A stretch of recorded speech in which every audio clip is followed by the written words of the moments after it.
everyone. Tony Winston, Jazz Piano College. I'm not using my microphone today. I'm just counting on my laptop to pick up my voice. However, the keyboard is coming through on a separate channel, so hopefully that'll sound clear. And there's a play-along track, which is also being recorded. And down in the description, you'll find some sheet music to Yardbird Suite by Charlie Parker, and also the play-along track. Now, I'm covering kind of this month, I've been working on things like the 2-5-1 progression. And what I was, people always asking me about soloing and everything, but you got to really understand harmony before you can really take a good solo, I think. Unless you just use the blues scale. You can use the blues scale through the entire song if you want to.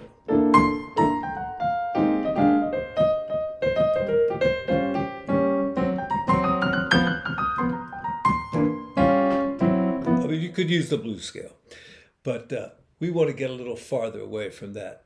Now, I have covered this song before, and so I'm going to do a little bit more advanced stuff on this video, but I'll link to the old video. And if you're looking for a particular song, and I've covered a lot of songs on this channel, click on my picture. It's going to be like down there. And then you get to my page and it shows how many subscribers I have and videos and playlists and all that. And there's a little magnifying glass. You just put the name of the song into, or one word probably, into the search bar there. And if I've done a video on that song, it should come up, okay? So Yardbird Suite, I think there's 2 other videos and this makes the 3rd. So we've got, what do we got here? We've got a C. This comes out of the Charlie Parker Omni book, so there's 2 pages of solos down there, plus the head of the song. Now, the chord progression is pretty light here. It just says C, but that in jazz terms usually means like a C6 chord, right? And then we've got what we call the backdoor 2-5-1. So we've got a 2 and a 5. Right, the 2 chord being minor, the 5 chord being dominant, and then it should go to E flat, but it doesn't. It goes to C. All right, and why this works? It's got a little bit to do with negative harmony, like the B flat could be considered, D minor 7 flat 5. That's like a plagial cadence, but that's getting way too deep for us. We don't want to deal with all that. So, what we do want to deal with though is how to use 2-5-1s in this song. And we've got C6 here, and then we've got the backdoor 2-5. So that's like a 2-5. So I'm going to start off, instead of just C, I'm going to go G minor and C 7th. All right, that's like a 2 and a 5. Then I'm going to go 2 and 5 again. All right, now that's like the basic reharm. Now I did some other stuff, and I'll explain that in a minute. Then we got C7. Got there B flat 7, and we get to A7. All right, showing you some rootless voicings here. All right, now I got back to it because I was right here, so why not put the root in? And then G7, we can just do something like that. And here, I like to go E altered, A altered. Those are altered dominants, and then D unaltered and G unaltered. And this change comes from Come Fly With Me by the Frank Sinatra arrangement, which goes. But it's just a nice way to do a 3-6-2-5-1. And so that's what I did. Now some of the other stuff you can do. And it doesn't matter if anybody in the band follows you with this. As long as you kind of play it solidly, it'll sound pretty good. So we're starting with that 2-5. And then here, I'm going to go a different kind of 2-5-1. This is the A flat, D flat to C. All right, so let's see if this works. Yes, the A flat, that's a rootless voicing. And then this is a rootless voicing for D flat 7. And then it goes to C. And it sounds pretty nice. I got to say, with the bass line that Band in the Box is giving me, doesn't work so well. if you want to do this change, maybe you tell your bass player or you write your own track to follow that. But anyway, it kind of works. So, all right. And then you could walk it down like this. All right. Instead of just that, you could walk it down. All right. Now, another possible change here. Go to the back door, F minor, B flat, and then just keep the pattern going. All right. And then maybe go back up for E minor. All right, and that gives us that A7 measure. And then here on D7,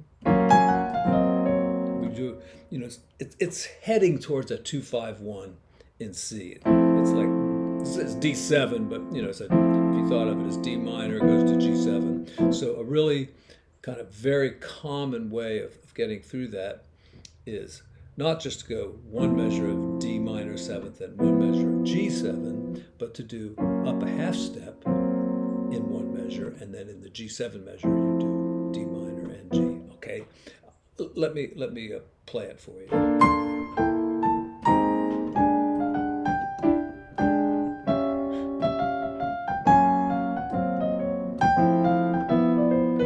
All right, so I did it there in the D7 measure. I went to. And so there's lots of ways you can go on this. And like I say, we can just improvise over the basic chords, and that sounds great, and there's nothing wrong with that. But if you kind of play on some of these alternate changes, it sounds like you're going outside of the key a little bit, kind of going off in a different direction and then coming back in. And my kind of theory about jazz is, as long as everybody's going towards the same point, it doesn't matter if we kind of diverge a little bit, as long as we come back together at some point. And you can do that with rhythm and timing as well, too. Like I know Miles Davis sometimes, they'll put like extra bars in. And I don't know how they figure this out, but they'll extend a little section and make it like longer than it normally is, and then somehow they all come back in. I don't know if they're looking at each other or what the deal is. Now, I didn't really do anything with the bridge in terms of reharmonizing it.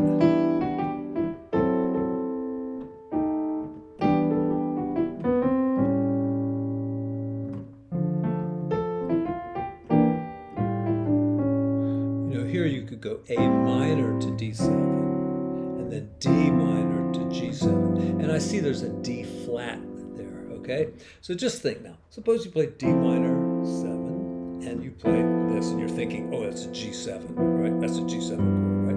So the bass player plays D flat and says, screw you, it's an altered dominant now. All right, so there's the sharp 9 up there. On the other hand, if you were playing and saying, I'm going to play an altered dominant on G, right? That's an altered dominant because we've got the flat 13 and the sharp 9. I'm just going to play the flat 13, I think. Thinking, okay, I'm going to really spice things up here. I'm going to play an altered dominant there on that last change. Right?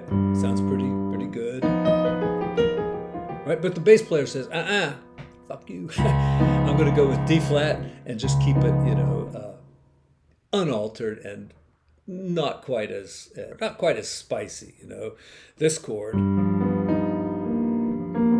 it's got a lot of spice to it, but on D flat, it's just like a dominant 7th with a 9 up there, a pretty little 9. Put a little 13 in there too. It just sounds sweet.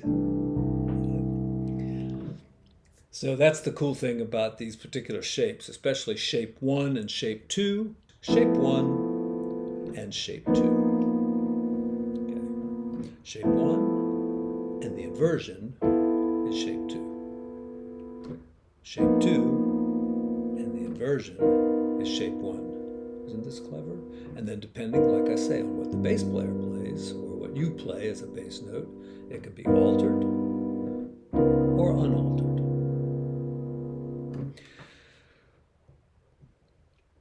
All right, we'll play a little bit on it. Let's see, if I just start it up right here, it's in the kind of the fast section here, so let's get back. back up one measure here. Oh no, that's the beginning. Let me get right down towards the end here. So it goes 4 times, and I'm just going to start right on the kind of the last little 4 measure section, and then you'll see the drums will kick in a little bit. And I think I got the ending right for a change, so that'll be nice. All right, here we go.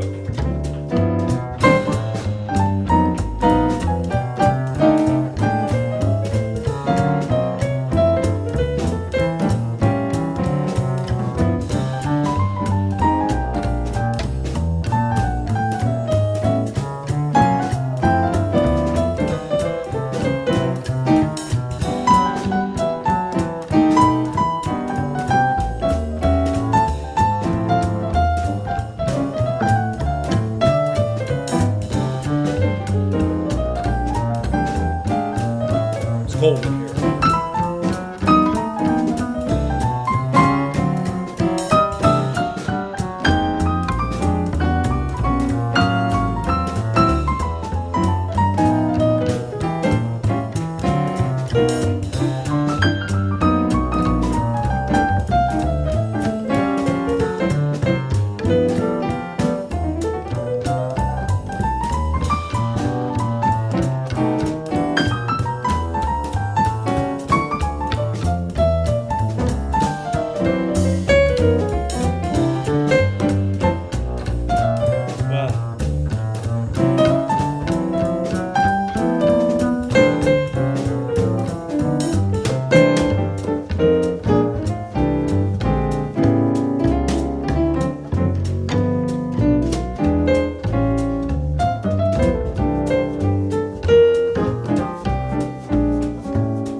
Thanks, everyone.